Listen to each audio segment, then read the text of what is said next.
بسم الله بدينا، وعلى النبي وأهل بيته صلينا. اللهم صل على محمد وآل محمد الطيبين الطاهرين. السلام عليكم حبايب، شلونكم؟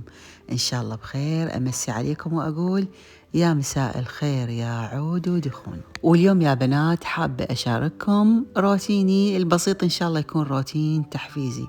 راح أشيل فراش الصالة وأغير البردة ونصيف البيت. إن شاء الله دخلنا بفصل الصيف، ولو بعدها الأمطار مستمرة والأجواء الغائمة ما شاء الله، هذه الشتوية ما ناوية تعوفنا، وإن شاء الله خير. إن شاء الله ربي يجعلها أمطار خير وبركة ورحمة، آمين يا رب العالمين.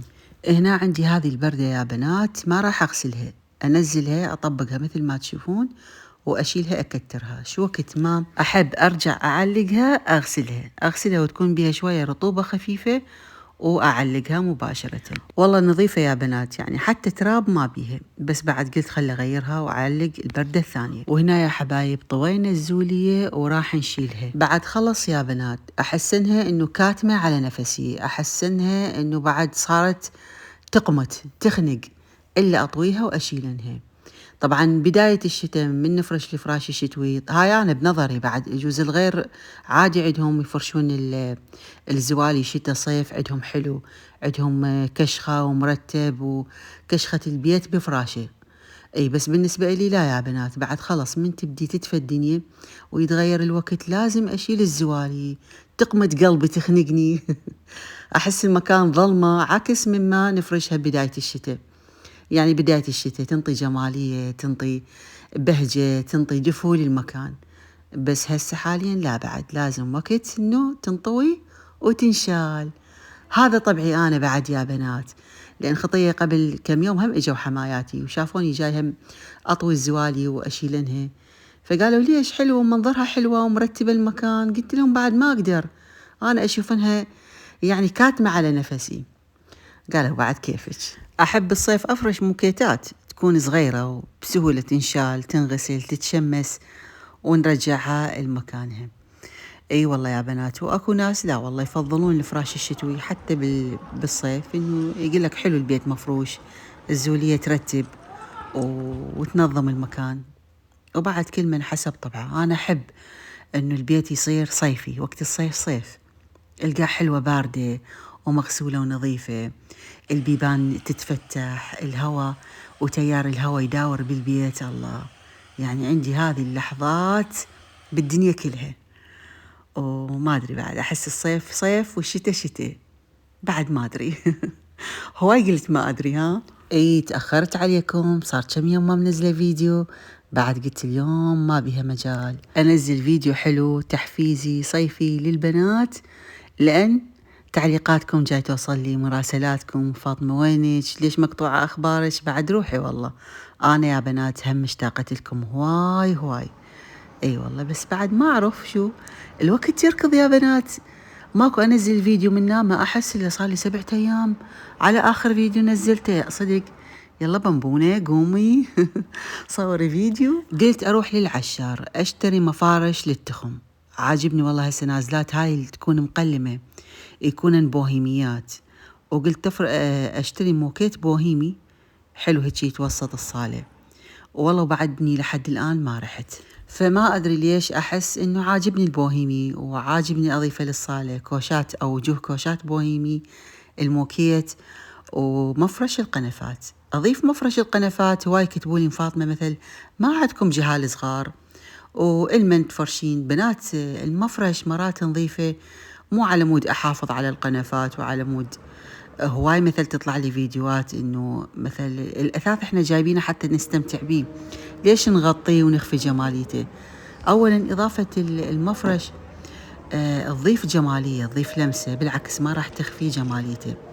والمفرش أنا من أضيفه إنه مو على مود هم أحافظ على القنفات، لا، على مود أكسر الملل. القنفة دائما نفس شكلها، فمن أضيف مفرش أحس إنه أنا غيرت، إنه أنا جددت بالقنفات، بينما هو شنو مجرد إضافة مفرش. فوالله من هذا الباب أنا أخلي مفارش على القنفات، فأحس إنه المفرش ينطي لمسة جمالية كسر الملل. وبالنسبة للي يقول إحنا الأثاث مشترينه حتى نستمتع بيه، مو على مود نغطيه ونضيع شكله. إذا امرأة عندها أطفال صغار وأطفال ما تقدر تسيطر عليهم وتفرش مفرش تحافظ بيه على نظافة أثاثها، فهذا الشيء مو غلط، مو عيب، بالعكس. هي هاي المرأة أم البيت السباعية تقول لك أنا مو يوميا أقدر أحط لي حاجة بالبيت فأحافظ عليها. هذا المعطر يا بنات ريحته طيبة وفريش ومنعشة. وشلنا الفراش وصيفت الصالة وصار المكان يتنفس، الهواء طيب والأرضية باردة وانت عاش الصيف. يا سبحان الله، راحة نفسية مجرد انه غيرت البردة. والله حتى قلت لكم وجوه كوشات بعدني ما أخذت، موكيت للأرضية ما أخذت. عاجبني هالمرة بوهيمي، ولو أنا مو هالقد ويا البوهيمي، بس قلت خلي هالمرة أغير، وبعد الله كريم شوف ايش وقت أروح للعشار وآخذ هاي الشغلات. وإن شاء الله خلال هاليومين عدنا عرس ابن حماي، فإذا الله سهل يمكن هذا الفيديو ينزل بعد العرس. وتدرون إذا عرس ومناسبة حلوة وسعيدة فيحتاج لها تجهيزات، والتجهيزات اللي تحبها النساء والبنات، وكل وحدة تريد تكون مميزة بطلتها من أول تفصيلة لآخر لمسة. وهنا يا بنات أبديها وياكم بأظافر براند لامار. الباكج يحتوي على 120 أظفر الأكريليك الأصلي يا بنات، وطلبنا هنا باكجين لأن بيهم شكلين ومسوين عليهم عروض، بدل ما كان ينباع الباكج ب15,000 هسه صار ب10,000، وتجي وياهم استيكرات لاصقة مع منظف مع مبرد، يعني الباكج كامل وجاهز. وحبيت تنوع الألوان الموجودة بالباكج، وبهيك مناسبات حتى اللمعة تكون حلوة وملفتة يحتاج لها إضاءة وجه وجسم. طبعا هذا براند كريستين، بيها 3 ألوان يا حبايب، هذا اللون الوردي واللون الذهبي وهذا اللون الأبيض، تنطي جلو ناعم ولمعة تخبل بالتصوير وتحت الإضاءة. وهنا يا بنات عندي هذه المجموعة من حمر ماركت فارماسي وكاترس وجولدن روز، ألوان حلوة وتخلي الإطلالة فخمة ومرتبة طول المناسبة. وهذا يا بنات نوعين من الجليتر للجفن، لون أبيض وفضي. وهواي من مستحضرات التجميل وماركات المكياج والعطور وتجهيز العرايس والصالونات. وين راح تحصلون كل هذه المنتجات؟ عند كوزمتيك غافل الماجدي. وهذا باكج رموش أسبوعي متكامل يحتوي على لاصق وإزالة ومقص، وياه هدية باكج رموش طرفية. فإذا أنت صاحبة صالون أو عندك مناسبة أو عروس وحابة تجهزين العرسك، فعندهم راح تحصلين على تشكيلة واسعة من المكياج ومستحضرات التجميل. وما ننسى يا بنات معطرات الشعر وسبلاشات الجسم وحتى بودرة الجسم من ماركة الدانا، ريحتها كلش حلوة وناعمة وتخلي الجسم ناشف خصوصا بفصل الصيف وبالمناسبات الطويلة. كل هذه المنتجات يا حبايب وأكثر تنوعا راح تلقونه بكوزمتيك غافل الماجدي. هذه صفحتهم خليتها لكم على الشاشة، وراح أخلي لكم رابط البيج ورقم الموبايل مالتهم بصندوق الوصف، تقدرون تتواصلون وياهم. منتجاتهم حلوة وما راح يقصرون وياكم، وعندهم خدمة توصيل لكافة محافظات العراق. ويلا يا بنات تعالوا أشارككم باقي روتيني اليومي من بعد ما نظفت ورتبت وخليت الصالة نظيفة وتتنفس. بعد كل تنظيف وترتيب البيت لا تنسين نفسك بالاهتمام والترتيب.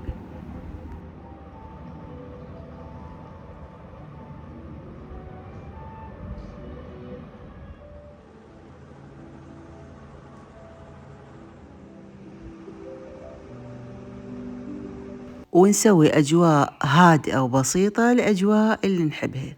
طبعا حاليا فترة عصر وحبيت أحلي حلقي بقطعة كاكاو وفنجان قهوة يعدل الرأس.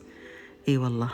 وأحب أتابع هذه النساء جميلات المنظر لطيفات يعتنن بمنازلهن وببيوتهن وأكواخهن الخشبية. الصراحة أمنيتي يكون عندي كوخ خشبي وبستان كله ورود وأشجار حلوة مثمرة. الله، واحد يقضي بيه أيام إجازة، يروح أسبوع 15 يوم يغير جو. هنا هذه جاي تعتني بشكلها ببشرتها، قلت لها أنا سبقتك وصرت حلوة مثلك. حاليا قاعدة وما عندي شيء. وهنا طبعا صبت لها فنجان قهوة وجاي تشرب، قلت لها أنا هم سبقتك حتى ابتسمت لي إذا لاحظتوها.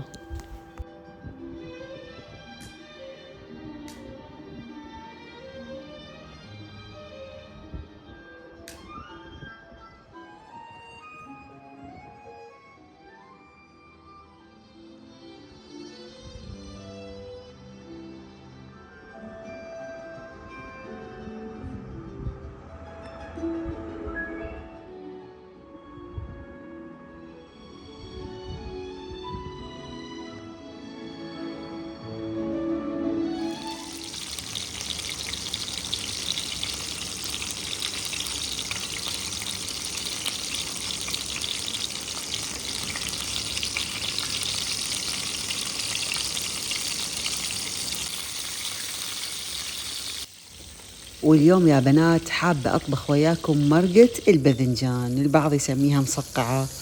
ومثل ما تشوفون قليت حلقات الباذنجان وقليت حلقات الفلفل البارد على الخفيف، طبعا الفلفل البارد ما قليته هواي. وهنا حلقات البصل. البعض يحب يضيف حلقات الطماطة، هذه بعد حسب الرغبة. أنا إذا أقلي حلقات طماطة وأضيفها للمرقة الصراحة ما يأكلون حلقات الطماطة بالمرق، يوخرونه، فقلت الطماطة أضربها بالخلاطة. هنا طبعا ضفت قليل من الزيت نفسه اللي قليت به الخضروات، بس ضفت شوية ما ضفت هواي. ومثل ما تشوفون حمست البصل ويا اللحم عندي مسلوق 3/4 الاستواء. من انحمس وأخذ هذا اللون الذهبي ضفت هنا عصير الطماطة. ومن بعدها يا بنات أضيف مقدار من المعجون، طبعا المقدار اللي انتو متعودين عليه اللي تضيفونه لمرقتكم. وخلص يا بنات أخليه ينحمس شوية ويتسبك. وقلت لكم ما كثر الدهن، أريد الدهن نفسه يطلع من الخضروات، من الباذنجان ترى هواي يشرب دهن. هنا أنا ضفت ملح وراح أتركه شوية ينحمس أو يتسبك، انتو شو تسمونه.